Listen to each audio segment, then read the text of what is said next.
Welcome to Getting Back Up, where grief meets growth. Two men, two fathers, and one shared journey of rebuilding. We're talking about life after cancer, love, loss, and everything no one tells you.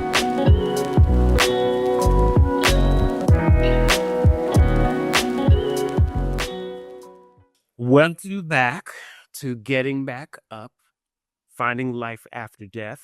I'm David McLean. And I'm Jamal Jones. And we are joining you from our homes today separately because it's 20-something degrees outside. Yeah, it's cold. Probably it might be negative. By tomorrow, it's going to be the negative 20s. And I'm in hibernation mode right now. I don't want to go in it. Good soup and other things, Jamal? Is that what's going on over here? Okay. Some good soup.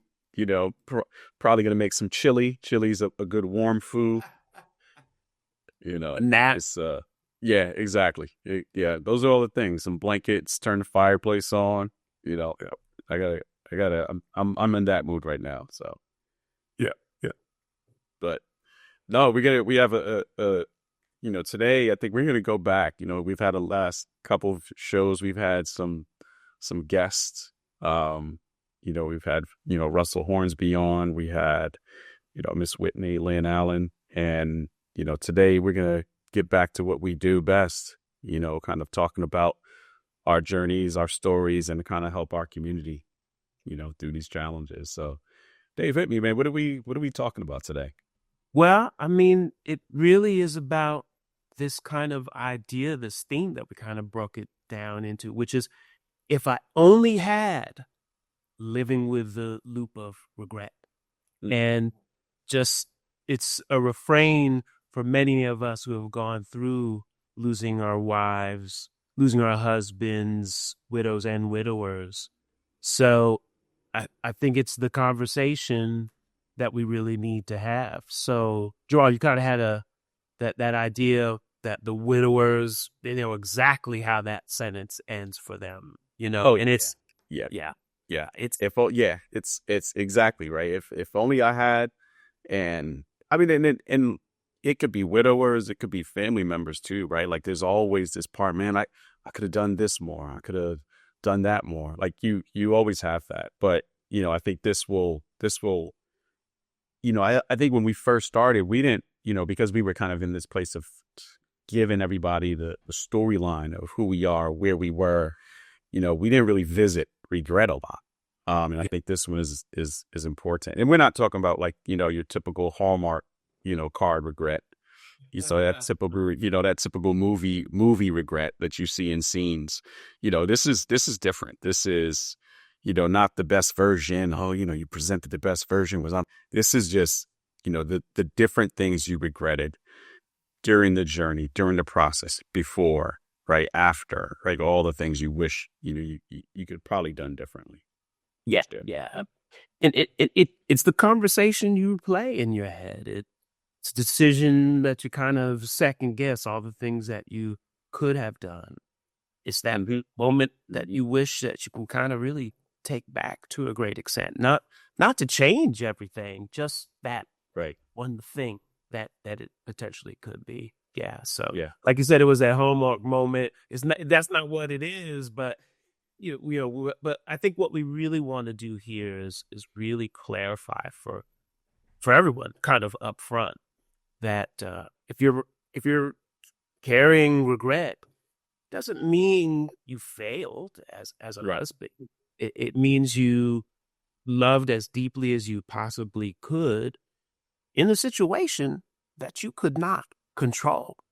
Yeah. I mean, that's the thing. And for men in particular, so much of who we are and how we're designed is about our ability to control the situation, right? How can we control all the dynamics, particularly when we're trying to protect our families, or care for, our spouses, our kids, et cetera. Like there's always that dynamic of like, what are the things that I can control, right? Like you can run into that situation where you beat yourself down, for those areas that you don't have control. Like I learned, through my particular experience that I'm going to do my best to not stress the things that I can't control.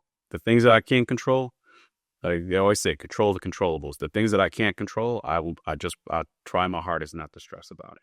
Yeah, So, yeah, and the unforeseeables will come in those situations, So yeah, you do your best, and everyone stays as long as everyone's still healthy and moving forward. I mean, I think that's the way.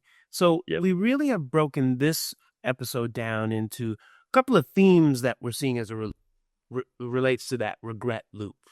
It's certainly regret at kind of the top of it, and what yeah, also you're considering in these themes is faith, whatever system of belief that you have, whether something greater than you or the people around you that kind of bring you that sense of humanity really does care for each other. That really is faith, and what can happen as your future kind of unfolds, and then just living forward. So yeah, Jamal, let's start kind of with that first theme that we're talking about, regret. yeah. I think the first one, right, is why it feels, particularly after loss, why regret feels so convincing, Mm. right? Um, I mean, it feels heavy, right? It's something that presents itself. Obviously, you're thinking every day about this loss, and every day you're thinking back to my point, like, why wasn't I able to control this situation? What elements of this, could I have done better, right? We talked Yeah. about, like, was I my best self? And I think that the problem is, like, so many thoughts you have as you begin your grieving process, it's not logical, Mm. right? Like, it's not logical. Like, the dynamic of grief and regret, there's so much of it that is not logical, that is so much that you're weighing, that has all of these different elements of thought process and reflection that in some cases aren't even, not to say they're nonsensical because you're feeling it, but there's a different elements of confusion. So it's so emotionally driven, right? Mhm. And it's such an emotional kind of look back or recall, so to speak, that you're reflecting on these moments that may have been big or small in the whole context of what you experience. That's the number one part that Yeah. that I feel is like, it's so much of it when you look back at it, fast forward to down, when you get past this phase, like, you look back and like, man, like, I can't believe that's how I was thinking. Right. Yeah. Um, but then you talk about what are the things that ground you. Like, that's why even in that moment, it's like, it's important to have a therapist, right? Yeah. To be talking about this, we always talk about the communication piece, because then you can have people in your world that can say to you, like, oh man, don't think about it like that. Like, I know what you're going through, but try not to think about it like that. Um, Yeah. Yeah. That. and yeah, Mhm. yeah, No, I was just gonna say. I mean, to your point, is this emotional hindsight that you're talking about? That it's and you're beating yourself up. Oh, woulda, coulda, shoulda, and no. I mean, you did the best at that moment. But finish your thought, and then yeah, go ahead. yeah. No, I mean, I think your emotions, your brain, your mind, like everything you're going through, you are trying to package and write a story or Mhm. recall a story that had so many dimensions that you were, in so many cases, holding on to these small bits of information Mhm. and peripherally digesting these others. So your brain is trying to rewrite this entire story, right? Yeah. Your mind is trying to put this whole story, this whole narrative of what just happened. What did we just go through? Right. And I mean, they say it's like almost like being like, when you have a concussion, right? Mhm. Or a coma, right? Those are elements of your brain trying to, like, back away, right, from this pain, Mhm. right? And this isn't like a blow to the head physically.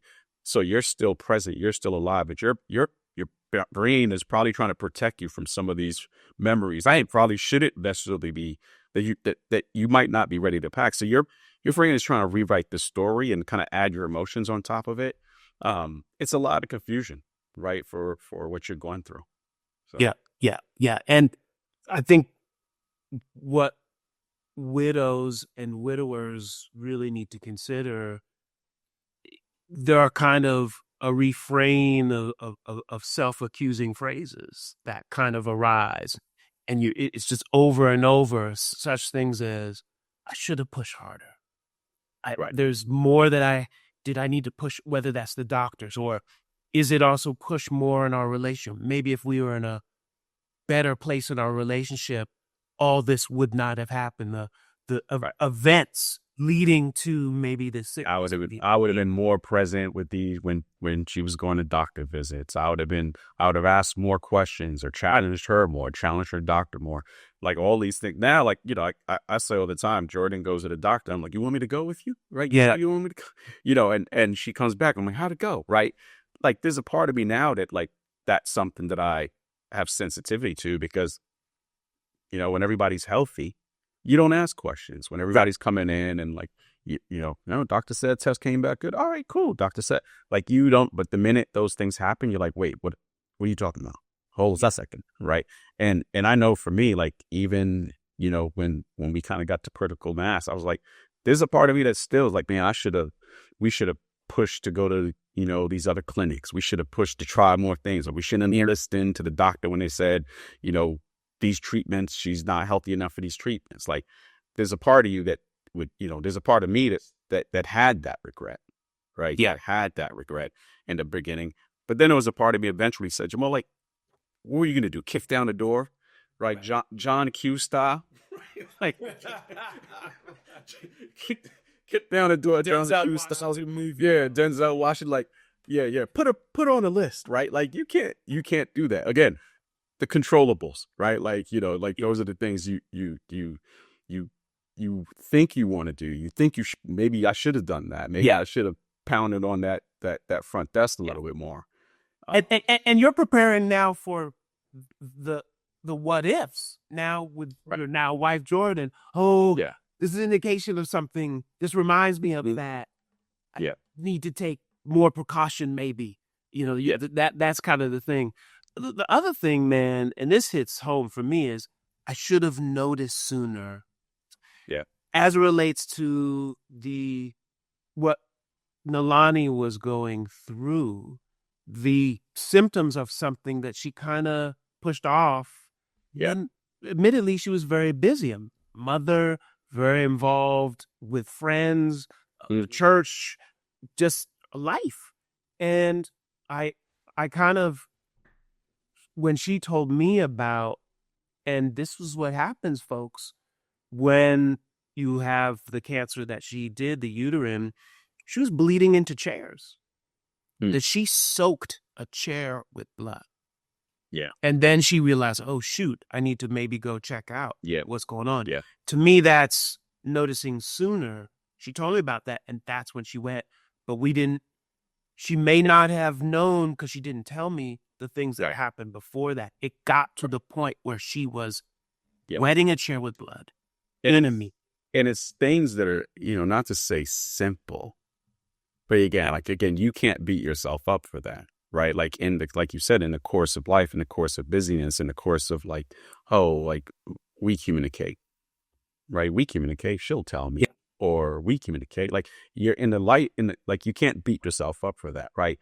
So I think in a sense of regret, I think it is, again, it's the controllables. Like, I didn't notice, right? And I didn't notice for a multitude of reasons, or she didn't tell me.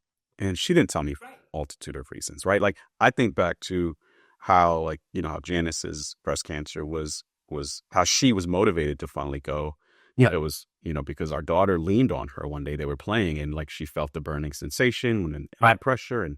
And that was the trigger. Like, oh man, that's not normal. But we had done that a million times. Like, there had been, not a million times, but in several times where her and I were, goofing around, doing something, whatever. And, like, and it was like, oh, like, that kind of burns a little bit. Like, okay, well. And they're chalking it up to menopause or pre-menopause or whatever, Jamal. Exactly. Yeah. Not a conversation that they would have with us directly, because these are female issues. Let me talk to my OBGYN about it. Yeah, exactly. So, and then the other thing is, like, so that kind of goes back into the should have said more. And then I think even beyond, there's regret that you have. Like, I regret not really pushing us to do more pictures, take more videos. Like even when we knew, like, that the things were getting serious, even when we were in, like, I regret not being able to share, have videos that more videos and more things that I could share with the kids, in her last years of life. But we were running around at doctors. Like, I have to forgive myself and I have to forgive us for not pausing and saying, hold on, let's pop this camera, but this tripod up real quick. Like there's a part of you that you're in denial, right? So again, like, how much do you actually hold on to that? How much do you actually take that and guilt yourself into being a bad husband or a bad father, or if you have a parent who passed away, I was a bad son or a bad daughter because I was like, we're like you have to be forgiving and know that, like, you didn't know, like, you didn't know. And even when you were informed that this is a possibility, you're in denial of so much of this. Right. Yeah. And then you're busy, like, you're busy in the day-to-day navigation of it, Yeah. Yeah. And it's the idea of you can't sabotage the present. Right. And also that leaking into the future. Because now you're in the present and you're moving on to this other future. So you don't want to sully what is coming forward, but learn from and not spin in that sense of regret. And then really, truly what the kind of core distinction here in this regret loop that we're talking about initially is this sense of you taking on this responsibility to a great extent. Right. What you truly carried in that moment with all the information that you had. And that's the best you can do. And then this is not about blame. Right. That's what grief adds later. Exactly. Yeah. Yeah. So that, I think, for those listening to us, think about that responsibility. Yeah. During that moment, what you truly carried at that moment. Don't cycle now into the blame. That's what grief adds later, and you still got to break that. Still got to go through that phase. Yeah. And I think that the main idea, right, is, and particularly for widows and widowers, like, the main idea is, or the main theme, right, that you have to kind of convince yourself or continue to tell yourself is, you didn't make bad decisions. It's not about you making bad decisions. And those moments, in that moment, during that period of time, during that journey, you made human decisions. Yeah. Under probably the most impossible and challenging, period of time that you'll ever experience. Also with a whole lot of pressure on you to carry the family in that moment, to take care of the kids, take care of all the things that were part of a collective before. Right. Like, now it's on you. If it's a spouse and you had children, like, you're primarily probably, like, a whole much more weight is coming on you to get the kids out the door and pick up everybody from school and coordinate all the things. There was a tag team, right? Like, I value that greatly now because I had it and then I lost it, right? And then I have it now, and, like, having that partnership and realizing, man, like, this was hard doing it solo. Right? Yeah. There's a lot of pressure on you during that time, a lot of pressure that you're carrying yourself. And I think you have to understand, like, you did the best with a really bad deck of cards that you dished out. Yeah. And which cancer is dealing out to many people and just terminal illness period. So So the next theme is in this regret loop is how it traps men.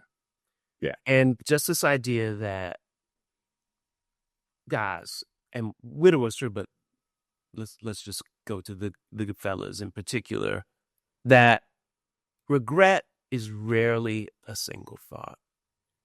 It's a repeating cycle. The loop shows up, all these quiet moments or kind of those unguarded moments where there's no armor to protect yourself. Late nights, you kind of have your routine. It just hits you. Remember, Jamal, those commercials for whatever cancer drug. You're like, oh shoot. And Yeah. then the water You can't get a break. You can't get a break. can't get away. Except if the movies come on, the commercials, everything. Right. Yeah. Like everybody. Yeah. And then you're talking to neighbors and you hear somebody's family got like, can we just get away from this thing? Yeah. Yeah. Yeah, exactly. You know, just the routine stuff, man. You taking a shower, the scent of Irish Spring or whatever. Dang. I remember we took that vacation to Ireland or whatever, you know. Or it could be that Irish pub y'all went to and you laughed until your side ached, whatever. But it's that kind of thing, man. So it is. It comes up in the most random, period. And in the initial loss, in that initial phase, it comes up more often. It's more frequent. It's more jarring. You know, in many cases, it'll stop you in your tracks. Right. I remember finding myself in the grocery stores for me always thing because I was already at the grocery store. I realized afterwards that I'm not an effective grocery shopper because I'm like, I hate the grocery store. So I go to the grocery store, fly through as fast as possible, and, then have to go back 2 days later because I forgot half the stuff on the list. But you find yourself in the grocery store in a moment for looking at a can of something and like, oh, I remember when we found this. And they that's right. Oh, man, I remember when we found that sauce and we started making this with it. Like, and then you're like, oh man, like you're stuck in that moment and people are standing there behind you waiting for you to move so they can get to the thing in front. But it is a repeating cycle. And it does feel like a trap. Yeah. My mother, who is a widow, mm-hmm. and my mother, I talk about all the time, obviously, as people know coming into our episodes, because she's such a great model for moving forward. However, my mom told me a time she went in, she's in the produce aisle, she's picking through greens. She started crying because she remembered how my stepfather, the cowboy, William H. Gooden Sr., Tiny, it was his nickname, of course, he's 6'2", a big dude. And she had to leave the grocery store and put those greens down because she remembered how well he cooked those greens and how he seasoned them. She had to leave, brother. She had to just drop the greens and she had to go. So but go ahead. And over time it'll be less, right? Over time, that occurrence will occur less, and the regret will be less.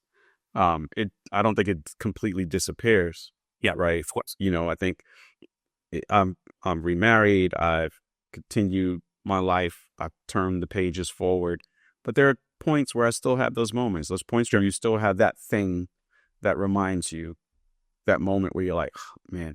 And when you say, oh, man, like it's not the, oh man, it's not just, oh man, I wish she or he is gone.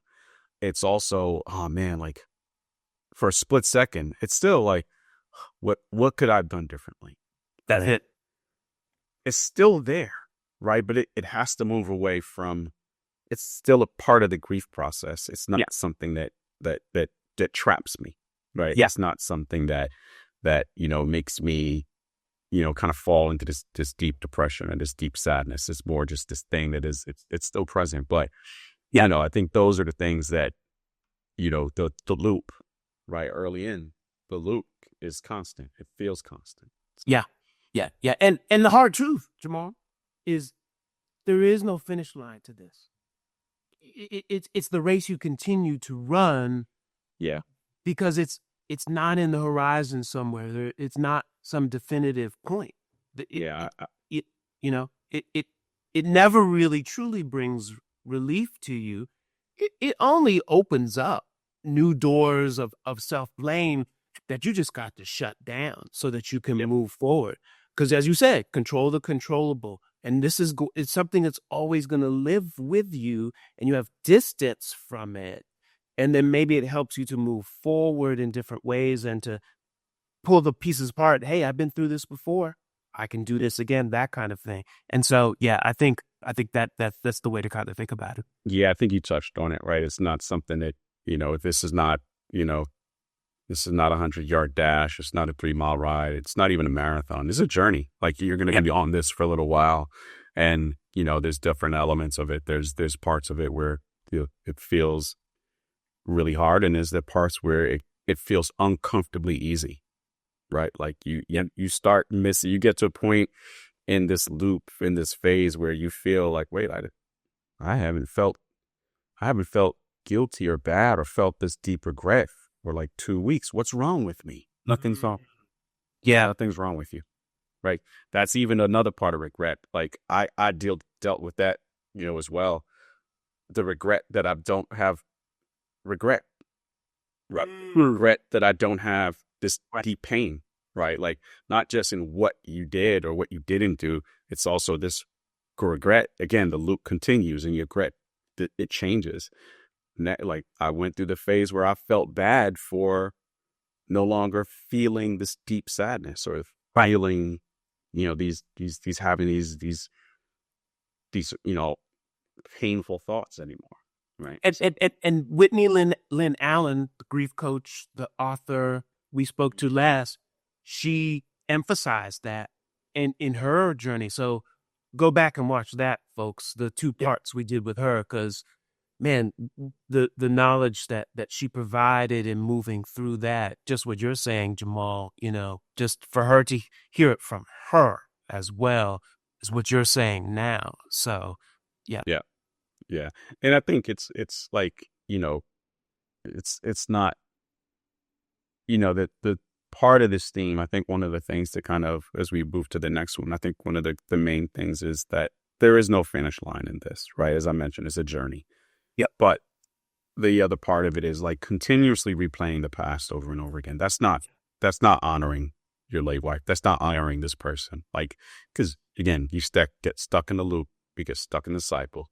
You keep telling yourself, here's all the things I didn't do. It becomes punishment at that point. Mm-hmm. It's not just punishment to you. It's punishment to everybody around you. Right? Yeah. Because they know you're still carrying that.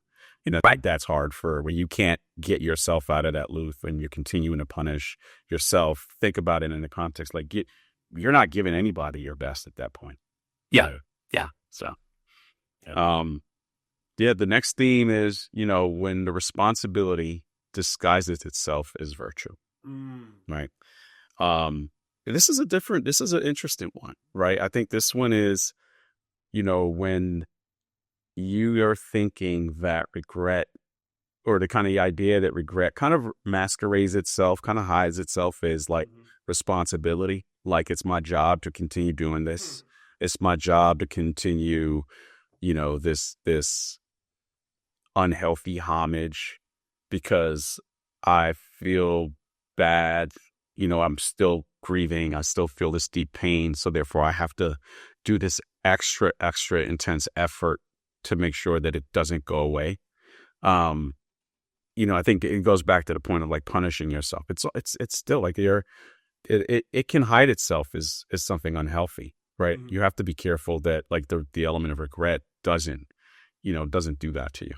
And then it makes it harder to release, right? Because like you're thinking yourself, I feel like I remember thinking there were certain things that I used to do after Janice passed away, like that I thought was paying homage, right? Like forcing my kids to talk about it, trying to force them to like celebrate a birthday or her birthday, or trying to like, don't you remember this moment? Like, remember this moment? Like I'm trying to,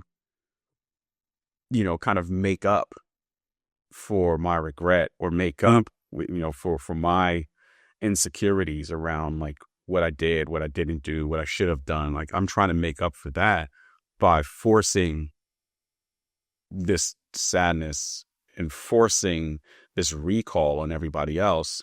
And the reality was at some point in time, I had to back away. And then again, talking to my counselor, I had to like align and say, like, this is one way that I'm projecting my pain, projecting, my guilt, my regret.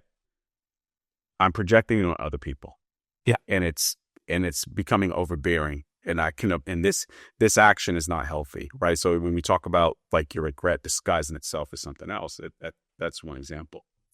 So yeah, and then when you are in that mode, it's this also idea of, it's this responsibility you talk about, keeping the memories intact, keeping them in front and forward, that it's this idea of taking on this responsibility. You are the bearer of making this whole process maybe noble, that there's a certain way that you have to speak about that wife that has died, to their mother, to others, that also maybe some amount of discipline is involved in that it's regimented, maybe, the discipline meaning that regimen of, this has to happen at this time, this milestone has to be discussed at this time,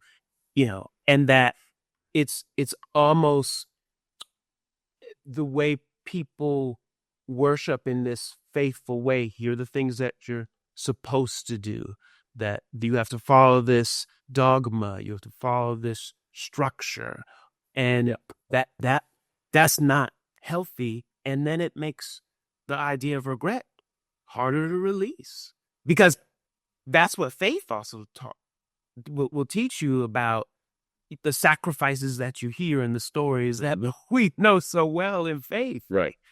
And so particularly for those in faith and being challenged all these different times, it's harder to release, I think, for those who have a belief system as well. For those where that factors into their lives and how they move forward. So we want to kind of speak to that aspect of the people who listen to us, is the faith that comes in, or belief system that one who has. Right. Yeah. I mean, did you ever kind of experience any examples that you have where we'll say challenge, where you experienced that? Yeah. I mean, I think it was also this idea of returning back to a routine we had of going to service and all the other challenging, where, all right, a lot has been taken away from me. A lot has been taken away from my daughters and also her friends, is this central part, the glue to our lives, and questioning faith as well, is not knowing the answer. Well, why? Why is this the case that this person is not here anymore? And the best answer over this time period, especially for our widows and widowers, wherever you are on this journey, is maybe that there are some that they do whatever work they're called upon, whatever their mission, whatever age, and then they're gone. Doesn't matter how they leave you, but maybe that is kind of their mission. So to speak to that, to the faith part, but then also the nobility and the discipline and everything in marking that person's time on earth, it asking about how we dealt with the cremains, Nolani's cremains. There are certain, do you do an urn? Some people do that. Right. Do you have another ceremony, which we have? We spread her remains in the ocean. My mother the idea of putting her in the waterway that will carry her throughout the world, carry Nolani's cremains throughout the world. Love that. Yeah. So that's what we did. So it's that idea of the nobility and just how this discipline and how we cover faith, and that felt like the responsibility and that release of regret, and that of what could we have done, and all the other things that we've kind of talked about. So that's kind of like the best example of challenging my sense of faith and belief system, the why, and not having any concrete answer other than what felt right, and knowing that people have a certain amount of time on earth and influence in your life that stays with you, and then they're gone. Yeah. Let's stay on faith, right? Because I think the next theme that we have is, right, like, we'll call it kind of the faith adjacent truth, but like the forgiveness, right? And forgiveness of different things, right? Like for me, like a part of my forgiveness journey was also, like, again, we had a difficult marriage. So it was also coming to terms that there were elements of of my own struggles, my own challenges that I had to deal with, both forgiving myself, but also forgiving my late wife. You're right. Right. Let's talk about that one, because I think in that forgiveness process, a lot of men struggle with forgiving themselves. Yeah. Right. So like, what's your thoughts on that one? Any? Yeah. As you said, like that, there's this sense of forgiveness. It definitely matters spiritually, but Yeah. you can't exclude yourself in that equation Mm. overall. In the sense of you have to arrive at that point and have faith in the process of the answers will be revealed in a different way. You're not going to get it now, and I think that's part of that journey of grief, of faith as well. And it's always going to be challenged. That's how faith works. Right. Right. And you can stray to whatever degree, and then you kind of come back to the center. Yeah. But you have to think about this idea of self forgiveness. Yeah. The questions before about what could I have done differently? I shouldn't have done that, or whatever that is. And it's not excusing or erasing. It's kind of acknowledging the reality of the situation that was given to you, that you're in, and how you move forward. And you and I talk about it, and the only way you do is through those actions, that putting kind of faith in, all right, well, let me have this relationship with my girls. Let's go to this dinner. Let's have these conversations, letting them know every day before they leave this house that I love them and that they love me. That's faith. That's love, right? Faith equals love. That's really what we're talking about here. Yeah.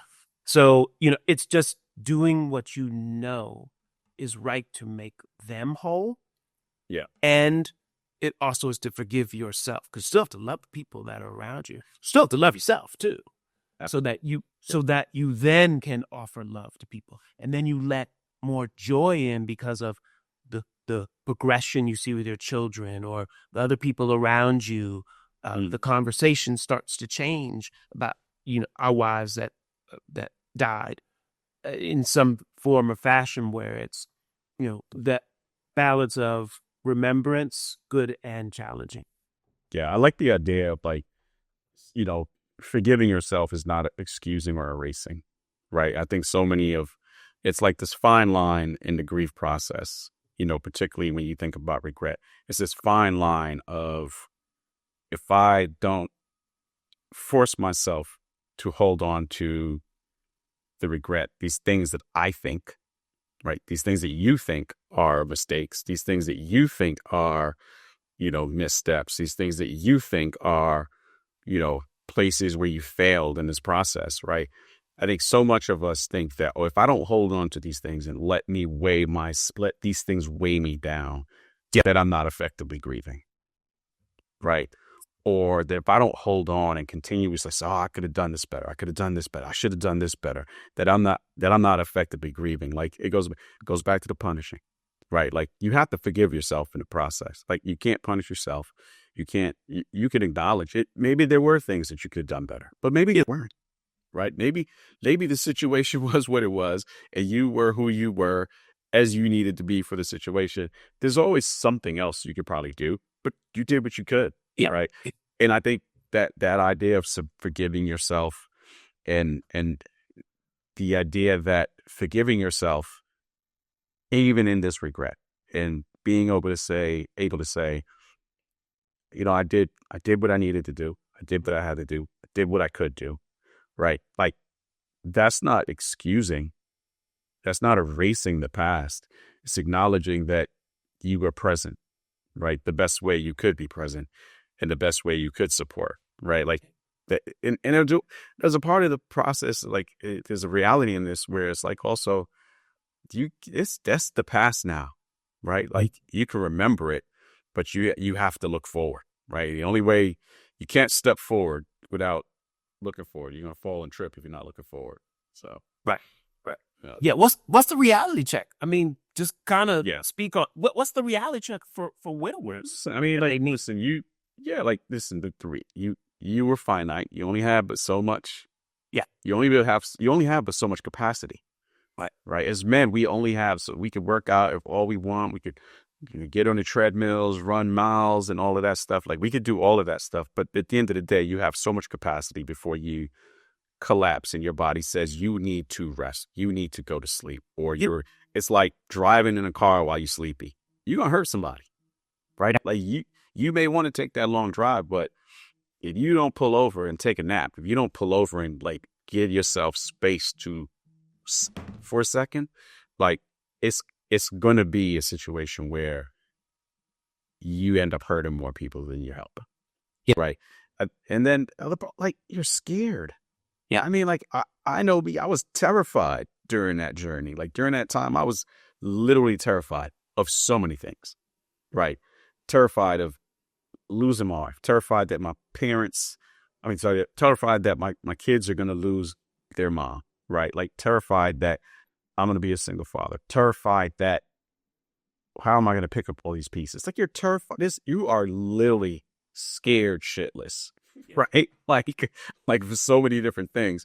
So like that's the reality check. Like to go back to like where you are in the mental state after this person passes, your mental state wasn't much better before this person passed.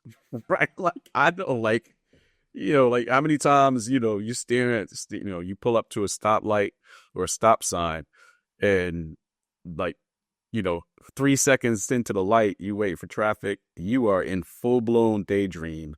And either if you're lucky, nobody's behind you honking you. But on a good day, you stopped at that stop sign, realize, oh shoot, I've been here for 10 minutes. Right. So, or whatever. Yeah. So, I mean, I think that's the other part. And then, listen, like I said, you had the information that you knew then.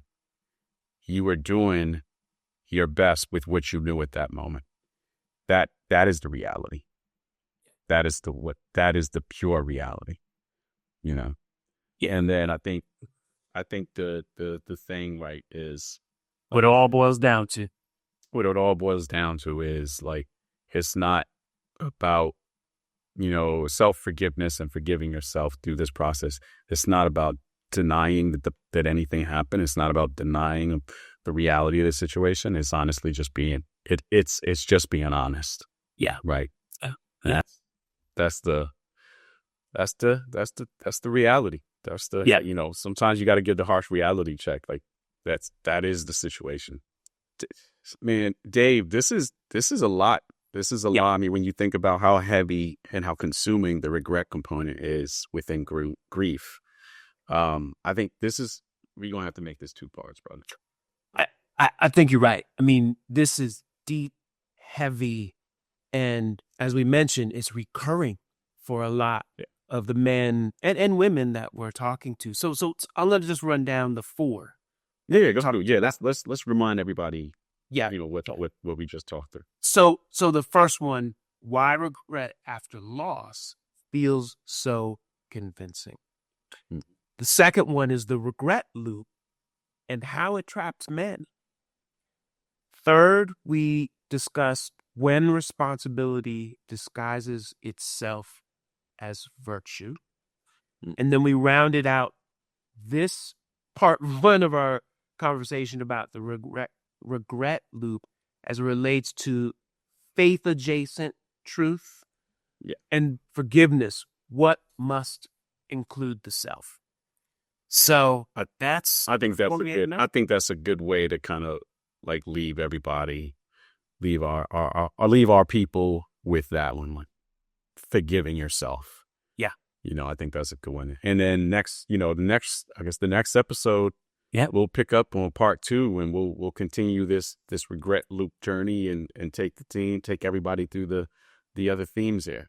Yeah. And I think the big reminder, Jamal, here is you don't have to play those hits.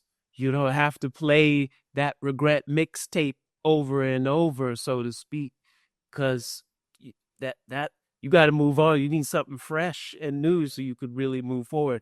Different sounds in your head than the ones that you keep spinning up. But hey, folks, we really appreciate you listening and coming in, commenting, all our social mausoleums, as I talk about, Jamal, that we like us, subscribe, all Yeah. things. Yeah, we really appreciate it. Thanks again for joining us on Getting Back Up, Finding Life After Death. Yeah, take care.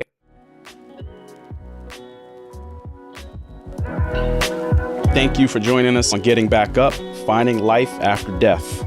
If something in today's episode spoke to you, pass it on, because somebody out there needs to hear it. For sure. We're on all the social mausoleums, so follow us on Instagram, Threads, TikTok. Mostly it will be in the form of Get Back Up Podcast. And be sure to subscribe to us on Spotify, Apple, or wherever you get your podcast. And remember, getting knocked down is part of life. But getting back up is how we live. We'll see y'all next time.